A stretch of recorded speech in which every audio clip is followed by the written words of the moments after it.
La mémoire est une question capitale pour nos sociétés et pour chacun d'entre nous.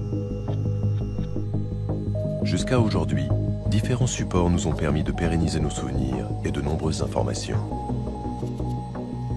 On sait que la durée de vie moyenne d'une inscription sur la pierre est de 10 000 ans. Sur un parchemin, 1000 ans. Sur une pellicule, 100 ans. Sur un vinyle, 50 ans. Avec l'informatique, notre mémoire se heurte à une fragilité que personne n'avait prévue. Des technologies ont déjà disparu. Cette incertitude est d'autant plus inquiétante que nous avons fait le pari du tout numérique, en croyant que nos informations seraient disponibles très longtemps. Sur le long terme, aucun support informatique n'a encore réussi à s'imposer. Saurons-nous assurer la pérennité de nos données numériques, ou bien ces données sont-elles condamnées à disparaître, tôt ou tard?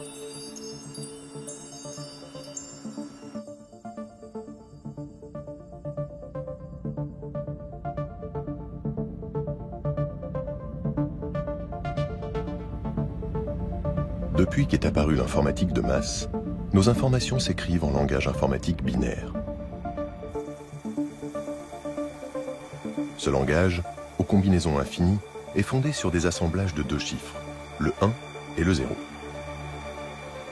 Ils sont les seuls messages que savent interpréter les composants de nos ordinateurs. Notre mémoire s'est transformée. Elle est désormais interconnectée et dématérialisée.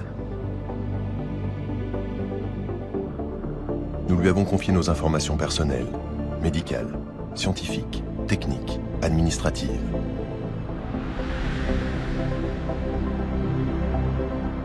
Comment allons-nous pouvoir transmettre un patrimoine numérique de plus en plus massif et complexe?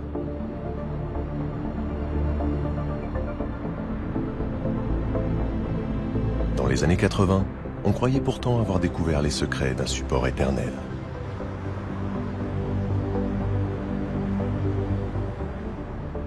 Et maintenant, regardez bien ce disque. Ce disque, c'est en principe le disque de l'avenir, un disque numérique, inusable ou presque. Il ne rentre en contact avec aucun objet, puisque c'est un rayon laser qui le sillonne. Pas un micro-sillon, un disque inusable de 12 cm.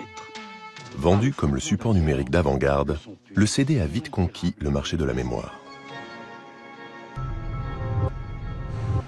Le CD est peu encombrant et, croyait-on, d'une fiabilité à toute épreuve. Les bibliothèques, les centres d'archivage, les particuliers, tout le monde s'est rué sur ce nouveau support.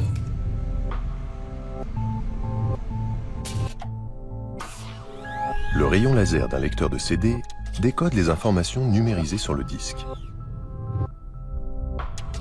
Si on agrandit 4500 fois la surface d'un CD, on voit clairement le message qui a été gravé.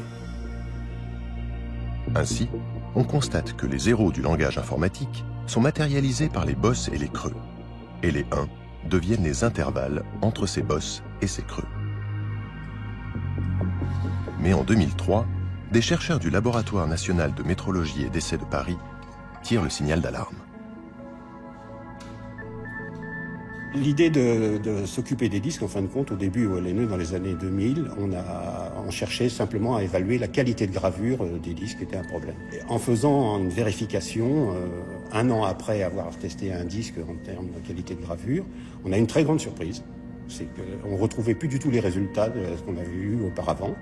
Le disque avait totalement évolué et on constatait des pertes de données sur le disque. Ça a été vraiment une surprise puisque le disque est censé durer une centaine d'années, d'après ce que disent les fabricants. Les chercheurs se sont intéressés à la mince couche métallique dans laquelle sont gravés les creux et les bosses qui traduisent l'information contenue dans le CD.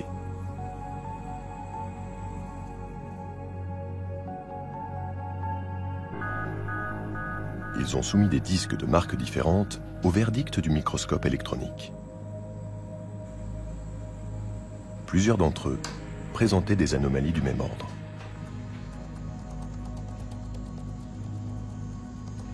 Même si vous mettez votre CDR dans une armoire fermée à l'abri de la lumière et de toute agression externe, vous pouvez avoir des pertes d'informations dues à des particules qui ont été introduites lors de la fabrication du disque. On peut voir ici effectivement une particule oxydée Et donc cette oxydation peut arriver jusqu'à percer la couche métallique du CDR et détruire vos informations. Il arrive que ces particules indésirables détruisent les informations d'un CD en une année seulement.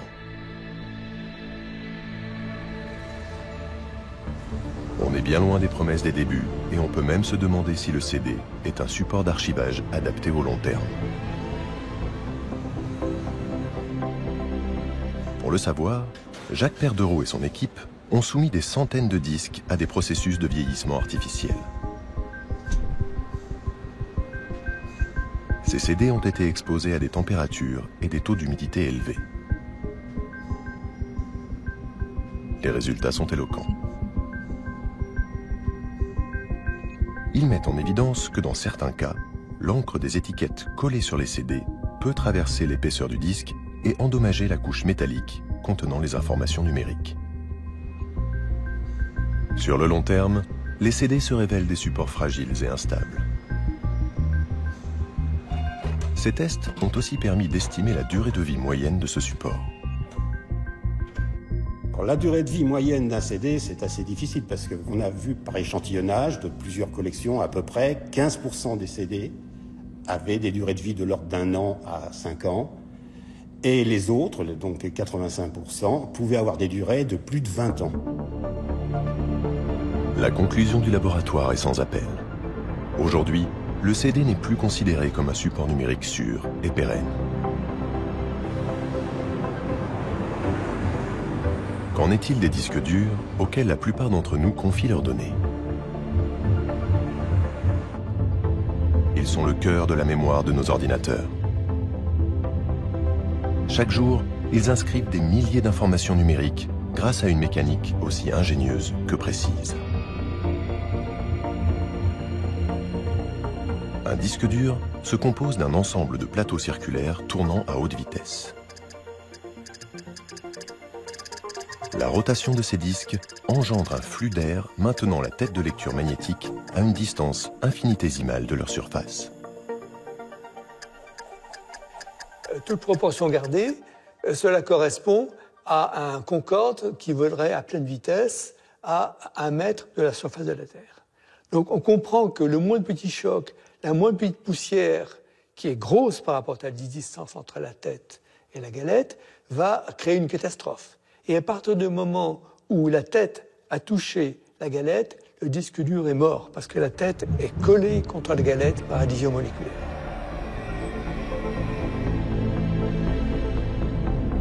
Les disques durs sont sensibles au choc et ne sont pas totalement à l'abri des poussières et des impuretés. Ils ne peuvent donc être garantis plus de 5 ans par les constructeurs.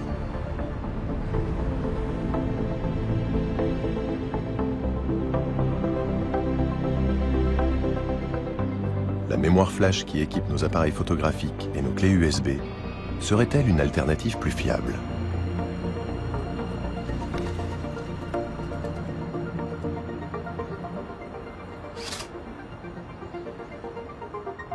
Les clés USB, les SSD, ainsi que les cartes flash qui sont utilisées dans les appareils photo, par exemple, ont un autre problème puisqu'elles ont un nombre de réécritures limité.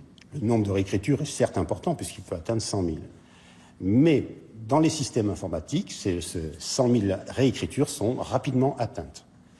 Par contre, si vous utilisez une clé USB, un SSD ou une carte flash, pour faire de l'archivage, c'est-à-dire vous enregistrez une fois vos informations dessus, puis vous stockez cette carte flash, à ce moment-là, on peut atteindre facilement une dizaine d'années de conservation.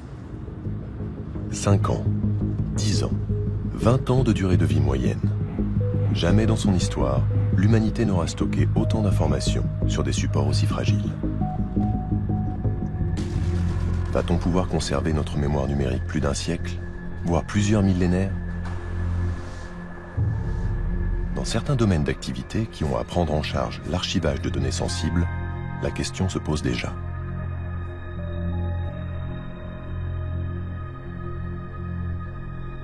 L'ANDRA, l'Agence nationale pour la gestion des déchets radioactifs, entrepose dans les blocos de béton de ces sites de stockage des milliers de fûts remplis de déchets nucléaires plus ou moins actifs. Chaque fût est référencé par un code barre. permettant d'identifier son dossier numérique contenant les informations essentielles à la mémoire du site. Afin de se protéger de leur radioactivité dangereuse, les fûts devront être entreposés en lieu sûr pendant 300 ans. Où en sera l'informatique dans 3 siècles? Existera-t-il un système capable de lire les supports d'aujourd'hui? Le numérique, il n'a pas vraiment d'écueil, en fait. Son problème, c'est une espèce de vis sans fin dont on ne peut pas garantir qu'on réussira à la faire tourner ad vitam aeternam. Puisque le numérique change souvent de standard, augmente sa compacité. Les floppy disks de 5 pouces 1/4 qu'on utilisait il y a 20 ans, vous ne trouvez plus une seule machine aujourd'hui pour les lire, par exemple. Donc il faut migrer pratiquement tous les 10 ans vos fichiers sur de nouveaux supports, voire avec de nouveaux logiciels. Et cette vis sans fin, c'est difficile de pouvoir garantir que dans 1000 ans, on aura réussi à la faire tourner. Mais on sera dans l'obligation de développer des solutions parallèles pour assurer la transmission sur les très longues périodes où on a à la transmettre.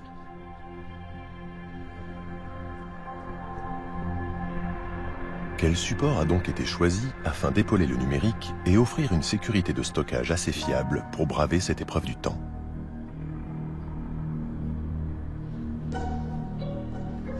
L'Andra s'est tourné vers des amis fidèles, l'encre et le papier. Il existe aujourd'hui du papier permanent sans additif de blanchiment qui ne se dégrade pas avec le temps. Les données, quant à elles, sont imprimées avec une encre acrylique stable sur une très longue durée. Le paradoxe est édifiant.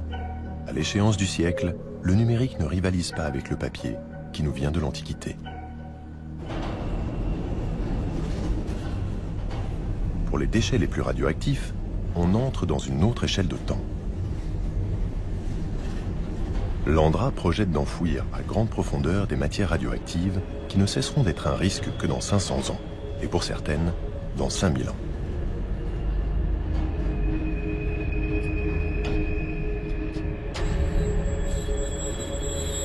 Pendant cette longue période, il faudra savoir à tout moment où elles sont enfouies et dans quelles conditions elles sont stockées. C'est en creusant les 1400 mètres de galerie du laboratoire souterrain qu'une solution s'est présentée.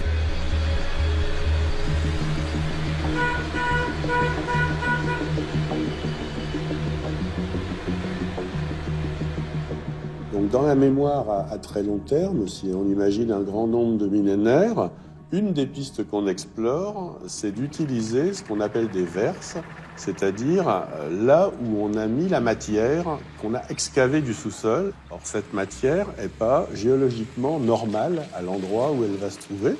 Et on envisage de mettre à l'intérieur de ces verses un certain nombre d'inscriptions sur des supports qui sont en cours d'étude pour indiquer aux archéologues du futur, aux géologues du futur, pourquoi cette matière géologique qui n'aurait pas dû être là est là, et donc indiquer la présence du stockage. L'Andra est toujours à la recherche d'un support numérique suffisamment stable et résistant qui pourrait être glissé à l'intérieur de ces verses pour signaler aux générations futures la présence de matière nucléaire enfouie en profondeur.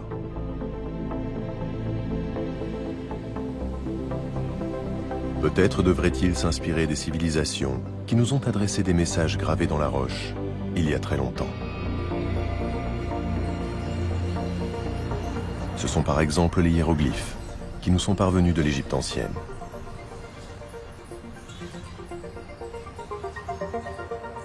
Une fois encore, le passé nous guide vers l'avenir. Nous disposons aujourd'hui d'un minéral qui résiste à la chaleur, aux acides, aux ondes radio.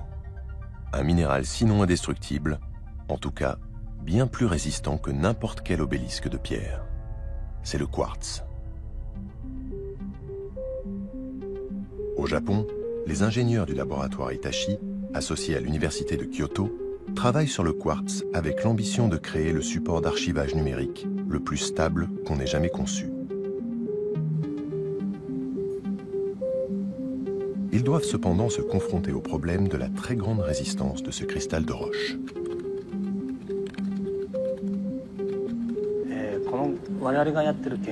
Nos recherches ont commencé en 1996 quand le laboratoire de Miura a découvert qu'un laser pouvait modifier la structure du quartz. Après cela, nous avons étudié la possibilité de stocker des données pour de longues durées grâce à cette technique. Je vais maintenant enregistrer des données sur cette lamelle de quartz. Les données sont inscrites grâce à un laser femtoseconde. Ce laser émet des impulsions de l'ordre du milliardième de seconde.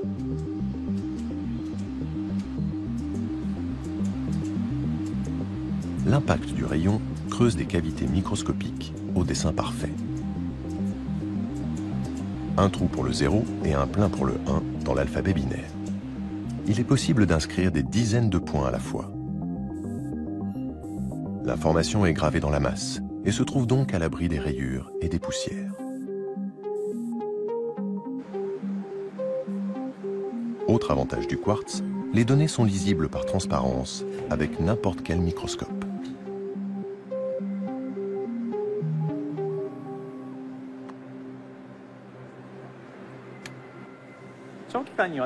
Pour conserver des données numériques pendant de longues périodes, on ne peut pas toujours avoir recours à un lecteur pour accéder aux informations.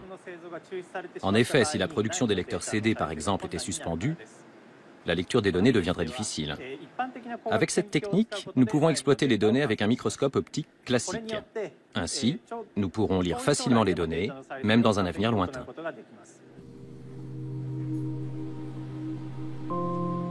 De quelle échéance s'agit-il? 100 ans, 500 ans, 1000 ans, 10 000 ans? Pour tester la résistance de ce support, une lamelle de quartz est introduite dans un four chauffé à 1000 degrés.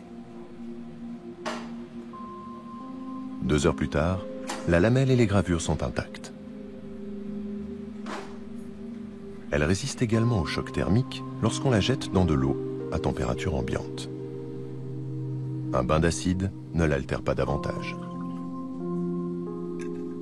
Nous avons mesuré que la durée de vie des données que nous inscrivons sur les lamelles de quartz est extrêmement longue, puisqu'elle est d'environ 300 millions d'années à plusieurs milliards d'années.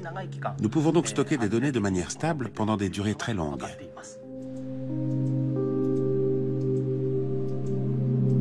Ce qui est encore un procédé expérimental s'avère extrêmement prometteur. Mais son gros point faible reste une capacité de stockage limitée. Pour le moment, elle est à peine supérieure à celle d'un Blu-ray. Cela suffirait pour sauvegarder les données des centres de stockage de déchets radioactifs sur le très long terme. Cependant, on est encore loin du compte pour faire face au déluge d'informations produites par certains outils scientifiques.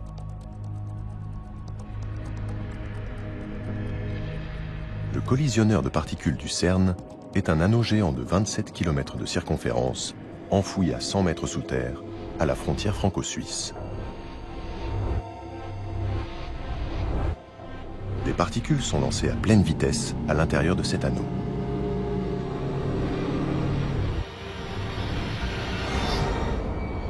L'analyse de leur collision, au centre de détecteurs ultrasensibles, permet de percer les mystères de la matière et de l'origine de l'univers. Nous sommes devant le détecteur CMS. C'est là que les particules de l'accélérateur LHC arrivent en sens opposé et se percutent, produisant de nombreuses collisions.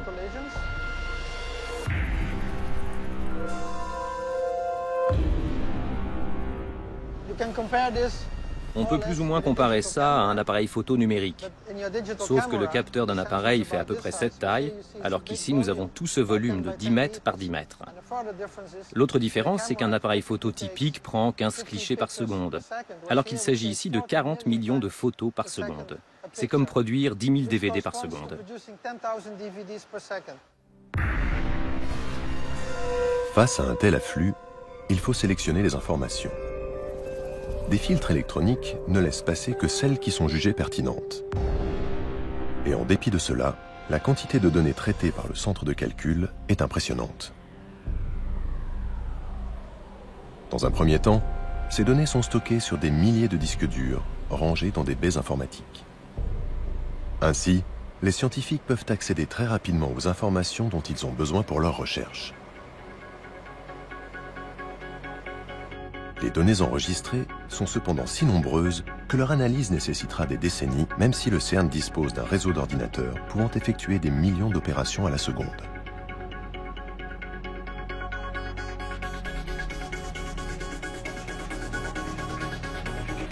Percer les secrets de la matière et de l'univers prend du temps. Un temps beaucoup trop long par rapport à la fragilité des disques durs équipant ces serveurs.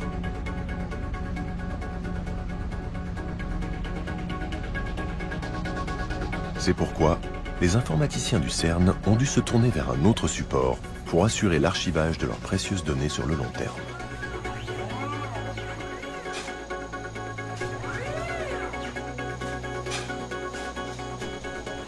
Donc les données du LHC, elles sont archivées ici.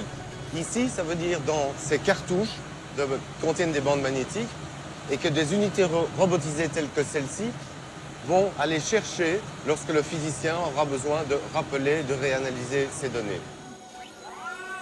Ainsi, ce sont plus de 50 000 bandes magnétiques gérées par des robots qui servent de support d'archivage à l'ensemble des données du LHC.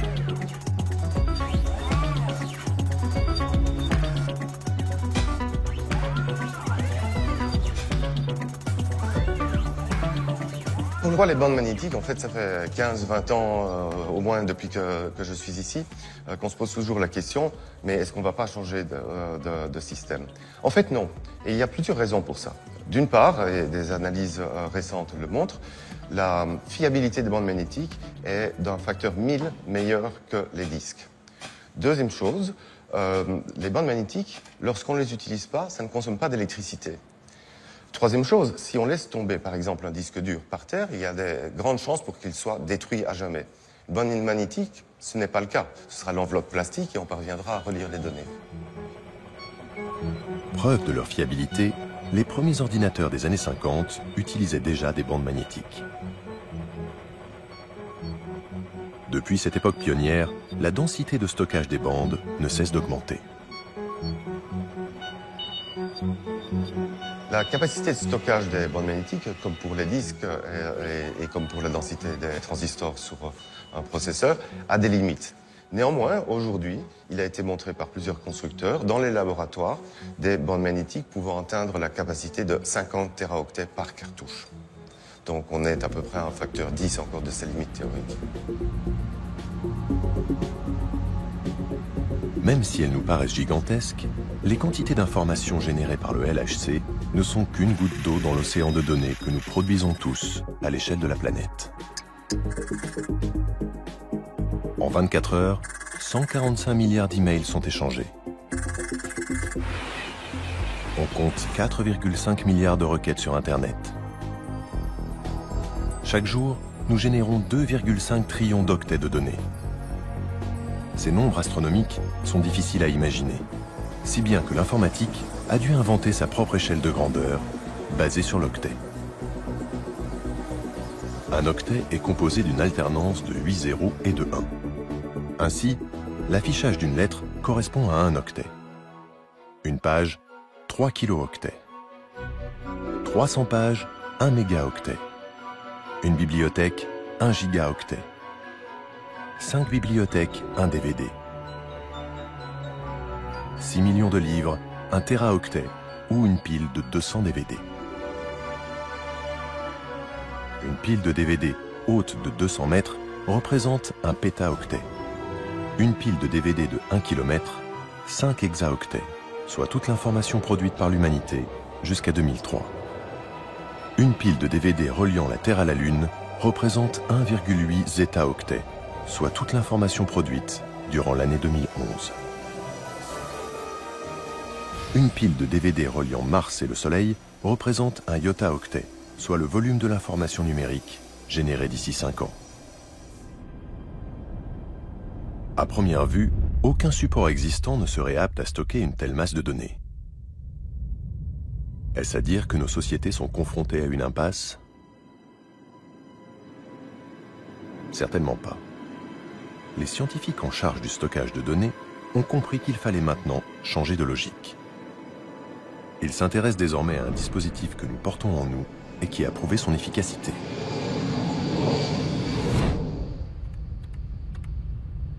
Ce système complexe, dont les ressources immenses nous réservent beaucoup de surprises, c'est l'ADN, contenu dans les chromosomes du vivant.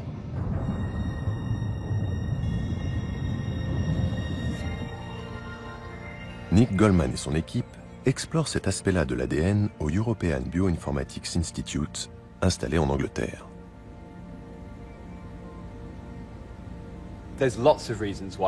Il y a plusieurs raisons qui font que l'ADN est un excellent médium. C'est minuscule, ce n'est pas cher, sa durée de vie est longue, ça ne demande aucune énergie et nous serons toujours capables de le lire. Une disquette n'est plus lisible de nos jours. Dans quelques années, il est probable que les DVD ne le soient plus non plus, parce que la technologie aura disparu.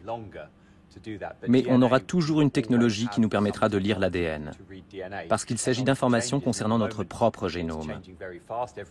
Tous les 2-3 ans, une nouvelle machine capable de lire l'ADN est créée.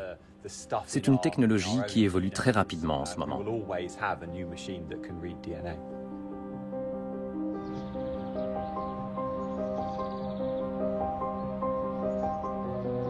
L'équipe de Nick Goldman a choisi de coder dans de l'ADN une photographie de leur institut.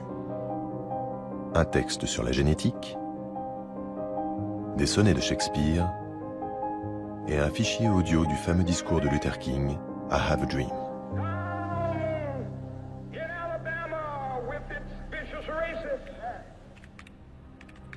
Toute la difficulté a été de passer du langage informatique, composé de 0 et de 1, au code génétique beaucoup plus complexe. Il associe non pas 2, mais 4 composantes, les 4 molécules de l'ADN, symbolisées par les lettres A, C, T, G.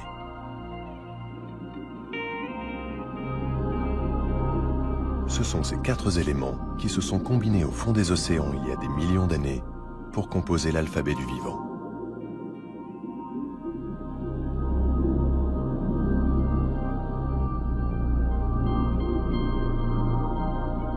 La fameuse double hélice de l'ADN est très certainement le premier code qui a vu le jour sur la planète Terre.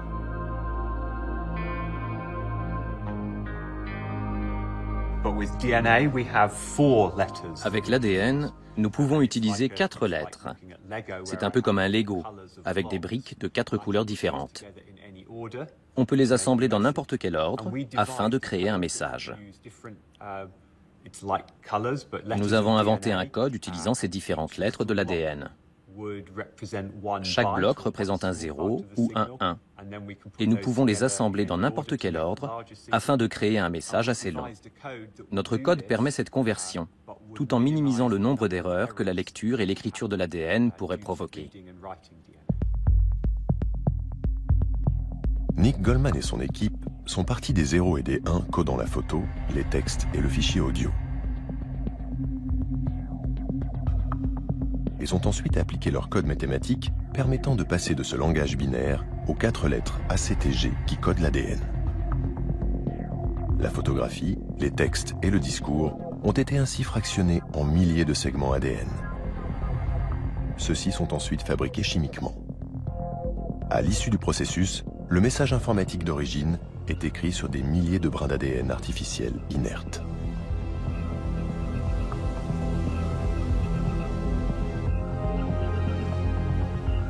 À présent, l'ADN contient des informations sous une forme physique.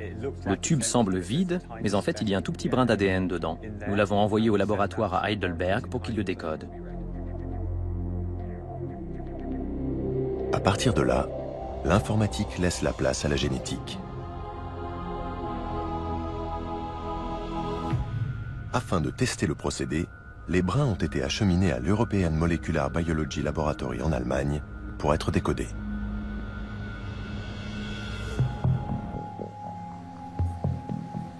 Les biologistes ont introduit les brins d'ADN dans des séquenceurs.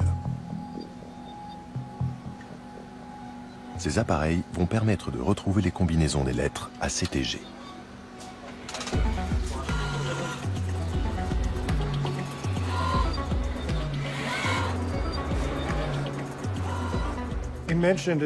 Imaginez toutes les données qui sont produites dans les grands centres de recherche comme le CERN ou ici à l'EMBL. il faut trouver un moyen de stocker et d'archiver toutes ces données. Sinon, toutes les avancées scientifiques actuelles seront inaccessibles dans un futur proche. Notre société commence déjà à perdre des connaissances. Je pense que l'ADN, en tant que support d'archivage, est un des champs de recherche les plus prometteurs dans ce domaine.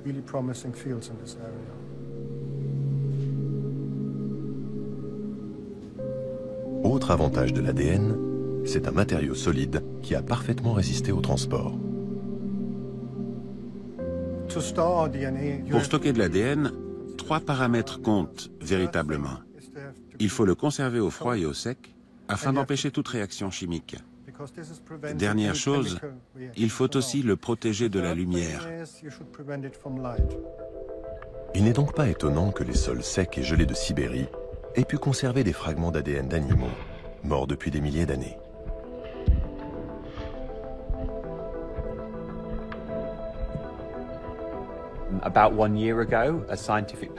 Il y a environ un an, un article scientifique a été publié à propos d'une espèce ancienne de chevaux.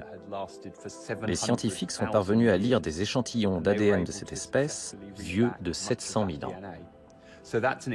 Ceci démontre que l'ADN peut conserver une information ou un message pendant plus d'un demi-million d'années.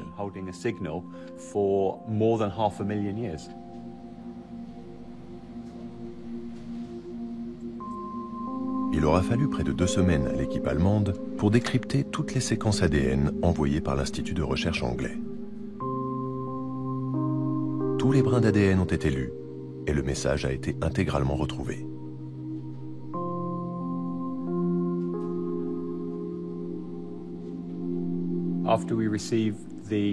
Lorsque le laboratoire d'Heidelberg nous a renvoyé la séquence déchiffrée, nous avons fait correspondre les fichiers binaires en rapport avec ces informations. Nous avons ensuite comparé pour voir si tout correspondait exactement aux données de départ. La photo est exactement la même. Nous avons également vérifié à l'aide d'un ordinateur que chaque élément, chaque 0 et chaque 1 soient identiques. Et c'était le cas.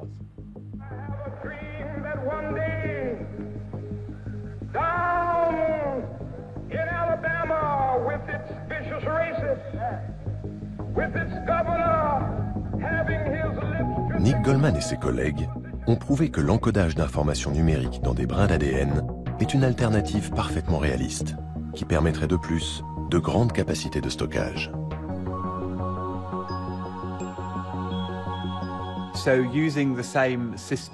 Donc, en utilisant le même système que dans cette expérience, la totalité des informations de la planète tiendrait dans 2 mètres cubes, c'est-à-dire 2 mètres sur 1 mètre sur 1 mètre.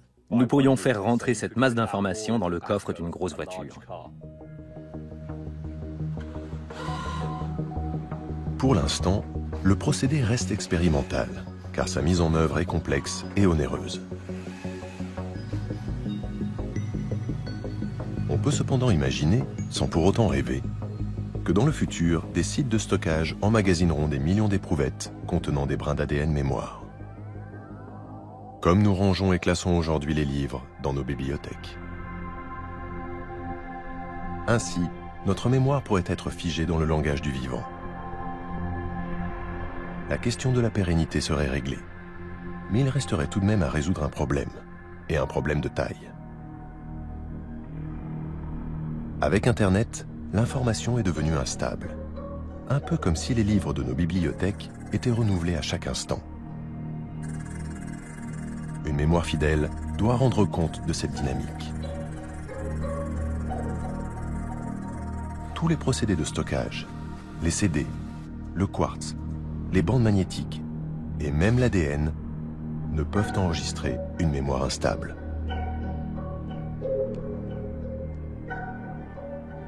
Nos données numériques, nos photos, nos boîtes mail ont trouvé un support à la mesure de leur effervescence. Une sorte de bibliothèque en perpétuelle mutation. Le cloud, en français, le nuage.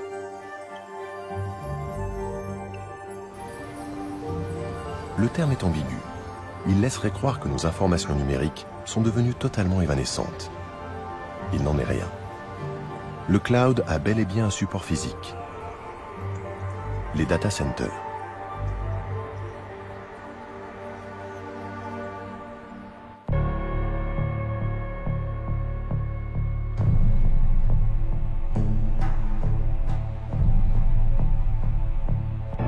Un data center, c'est avant tout une place forte, un genre de coffre-fort qui doit garantir la sécurité des données qu'il héberge.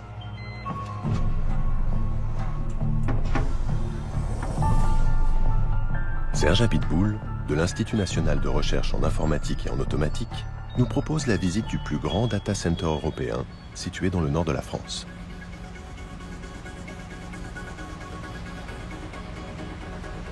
Dans ces allées, sont traitées et stockées une partie des milliards de données informatiques qui transitent à chaque seconde sur le web.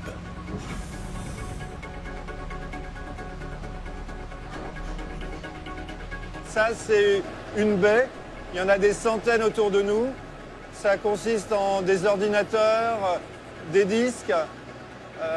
Donc ça, c'est le cloud. Toutes les mémoires d'entreprise, les mémoires des individus, vos photos, vos courriels, ça se trouve dans des baies comme ça, quelque part sur la planète, dans des data centers.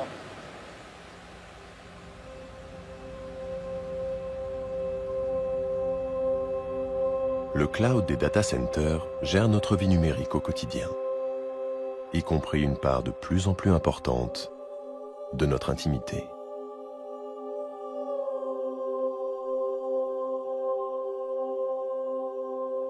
La mémoire de l'humanité, la mémoire des individus, d'une certaine façon, aujourd'hui, est garantie par les data centers. Ces données ont une valeur considérable, on ne veut pas les perdre, vous ne voulez pas perdre vos photos, et la seule façon, la méthode qu'on a trouvée aujourd'hui pour conserver, protéger vos informations, c'est essentiellement de les répliquer. Ainsi, avec les data centers, notre mémoire est condamnée à être dupliquée sans cesse de disque dur à disque dur pour demeurer pérenne.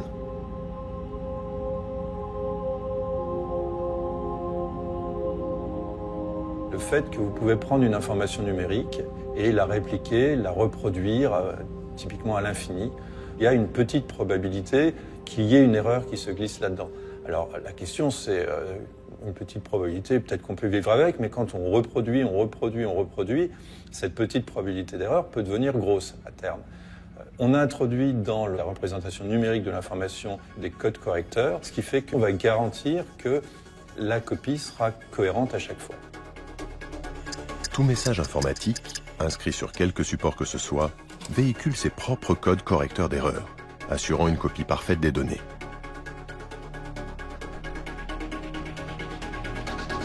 Ainsi protégé, un fichier peut être répliqué indéfiniment, sur place ou dans un autre data center très éloigné du premier. De ce fait, chaque jour, même si des centaines de disques durs se scratchent dans les data centers, cela n'a aucune influence sur nos données, puisqu'elles ont été dupliquées. Notre mémoire numérique devient migrante, son volume ne cesse d'augmenter et les data centers de se multiplier.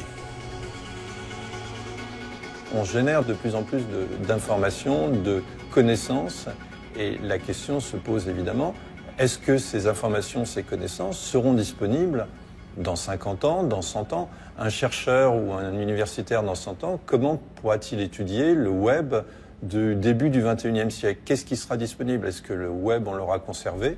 Est-ce qu'on aura la trace de tout ça?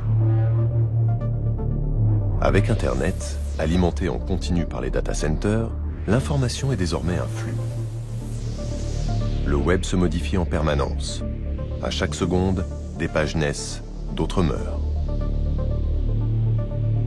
Quelle méthode alors employer pour permettre aux générations futures de consulter cette mémoire devenue mouvante et éphémère?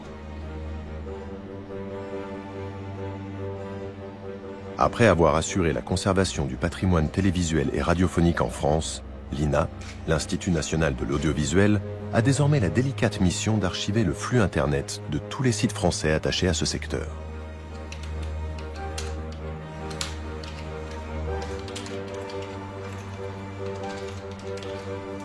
Les informaticiens du département d'archivage du web classent ces sites et les stockent page par page.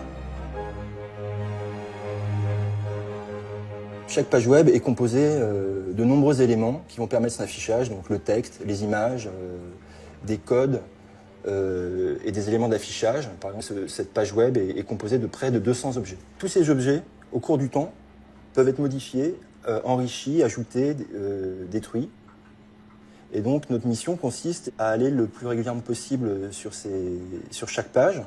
Parce que si on se contentait effectivement de prendre à un instant T toutes les pages d'un site web, on n'aurait pas une idée précise de sa dynamique, de son évolution, de comment il est mis à jour, comment il est enrichi au cours du temps. Donc si je prenais un petit peu la métaphore du film, on essaye, non pas à 24 images secondes, mais à 20 images par jour, de filmer, de prendre une captation des sites web. À chaque instant, quelqu'un ajoute un commentaire. Un autre joint une image. Un troisième introduit un lien. Et ainsi de suite, dans un mouvement qui ne finit jamais.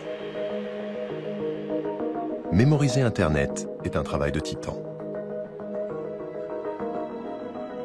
Les informaticiens de l'INA utilisent en fait des robots informatiques. 25 fois par jour, ils collectent l'intégralité des images, des textes, des fichiers audio qui composent chaque page de chacun des 10 000 sites concernés. Le flux Internet est ainsi figé en une succession d'instantanés.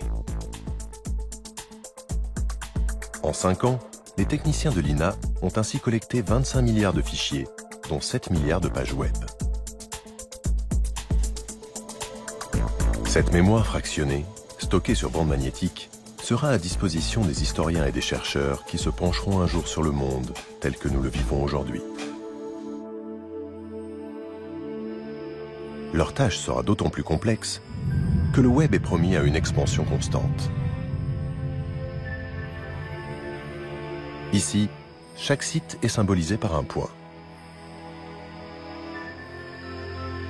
Cette représentation d'Internet affiche une complexité qui n'a rien à envier à ce que nous connaissons de l'univers.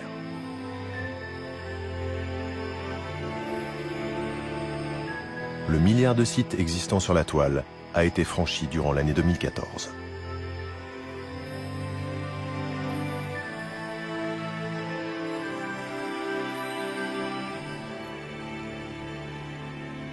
Aujourd'hui, pour raconter le début du XXIe siècle, l'historien dans 1000 ans disposera de quantités inouïes d'informations. Et donc pour lui, ce sera beaucoup plus difficile de trouver et de donner du sens au milieu d'une telle abondance d'informations.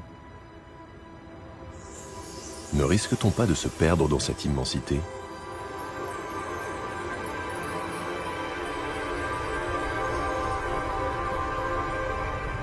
Le flux d'Internet alimente une masse de données, menaçant de noyer notre mémoire numérique si on ne disposait pas d'outils informatiques efficaces pour l'exploiter.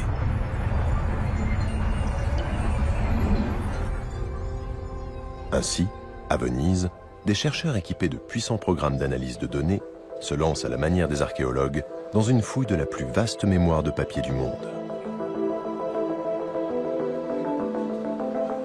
Leur démarche préfigure sans doute ce que sera le travail des historiens de demain, confrontés à la gigantesque quantité d'informations que nous générons aujourd'hui. Leur champ d'investigation n'est pas Internet, mais les archives d'État de Venise. Sur 80 km de rayonnage s'accumulent les millions de documents retraçant l'histoire de la ville sur 10 siècles. On y trouve des actes d'état civil, des registres du commerce, des actes notariés et tant d'autres écrits, précieux ou anodins. Ces archives inestimables, permettant de reconstituer presque au jour le jour la vie de la ville et de ses citoyens, constituent en quelque sorte un Google d'avant l'heure. Comment interroger une telle quantité d'informations ? Le projet Venice Time Machine, lancé par les Archives d'État et l'École Polytechnique Fédérale de Lausanne, tente de répondre à cette question. Venice Time Machine est un programme qui a pour ambition de donner des nouveaux outils pour naviguer dans 1000 ans d'histoire vénitienne et européenne, à partir d'un grand programme de numérisation des archives de Venise. Il s'agit essentiellement de transformer les dizaines de kilomètres de documents que nous avons autour de nous en un système informationnel ouvert qui va pouvoir être exploité par des nouvelles interfaces de navigation. En désolidarisant le document de son support, la numérisation affranchit de la manipulation du papier, lourd et encombrant.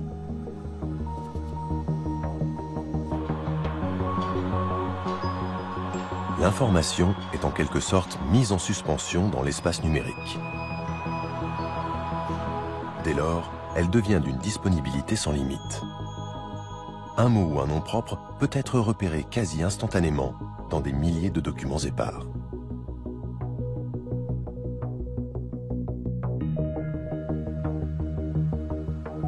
Ce que permet l'indexation numérique des documents, c'est faire des interconnexions qui étaient impossibles à faire avant. Vous êtes capable de trouver tous les documents qui traitent d'une personne particulière, même si c'est dans des séries documentaires différentes, des testaments, des contrats d'apprentissage, des actes variés.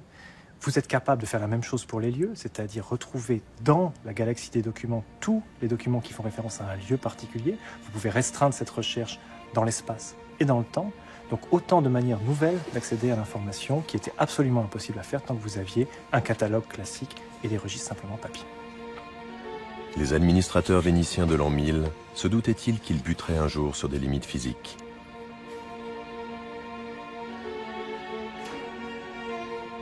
Même si elle reste efficace, la méthode du registre papier reste laborieuse. 10 siècles plus tard, nous disposons d'algorithmes, des programmes informatiques qui créent des connexions entre données éparses pour faire émerger du sens.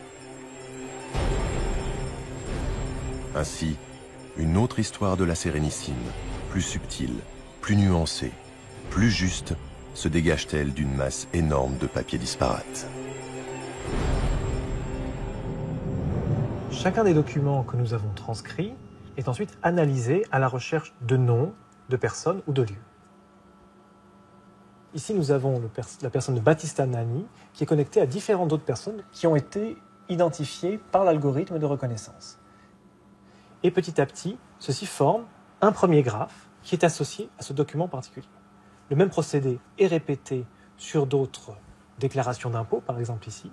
Le personnage Battista Nani est connecté progressivement à d'autres personnes. Quand nous avons fait toutes ces extractions, eh bien, nous mettons ensemble toutes les informations que nous avons sur une personne particulière, et c'est ainsi que nous constituons ce grand graphe qui constitue d'une certaine manière une espèce de Facebook du passé et qui ne fait que croître au fur et à mesure que nous numérisons l'archive et que nous l'analysons. Battista Nani, dont le nom et la vie passée étaient perdus dans une mer de papier, nous revient. Désormais, les Vénitiens du passé ne sont plus une foule anonyme et désincarnée, mais des destins qui se sont croisés et qui ont façonné l'histoire.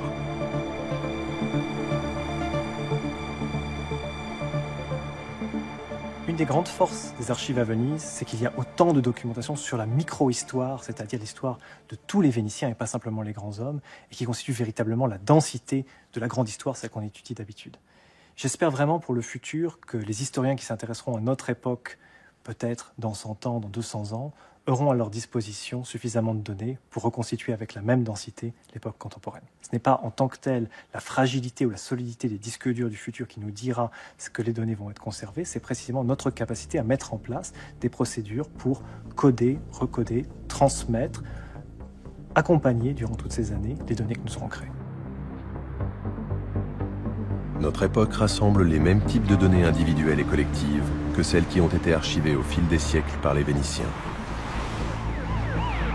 Plus les données produites par les grands labos de recherche, plus celles des administrations, plus Facebook, plus Twitter, plus les autres réseaux sociaux.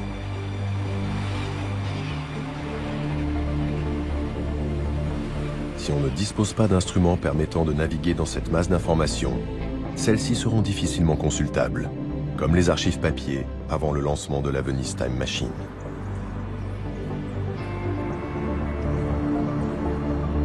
Ces nouveaux outils de navigation existent déjà. Aux États-Unis, la société IBM a mis au point une interface ultra puissante appelée Watson.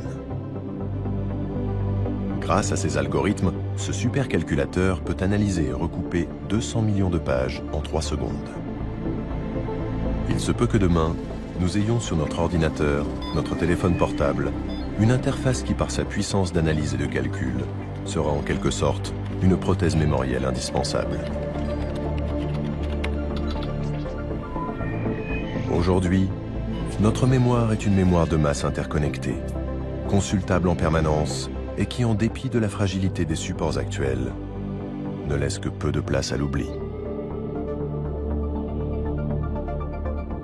Pendant très longtemps, nous avons eu peur de l'oubli. La peur de l'oubli, c'est la peur de la mort, c'est l'idée qu'on va disparaître. Et donc la mémoire, c'est la manière de retenir le temps, d'une certaine manière de retenir la mort. Désormais, cette question de retenir la pensée, retenir le souvenir qu'on a de quelqu'un, ou qu'on a d'un pays, ou qu'on a d'une histoire, est désormais une crainte qui est inutile, puisque le numérique permet de tout garder. Mais en gardant tout, il pose des questions aujourd'hui qui sont des questions nouvelles pour l'histoire de l'humanité.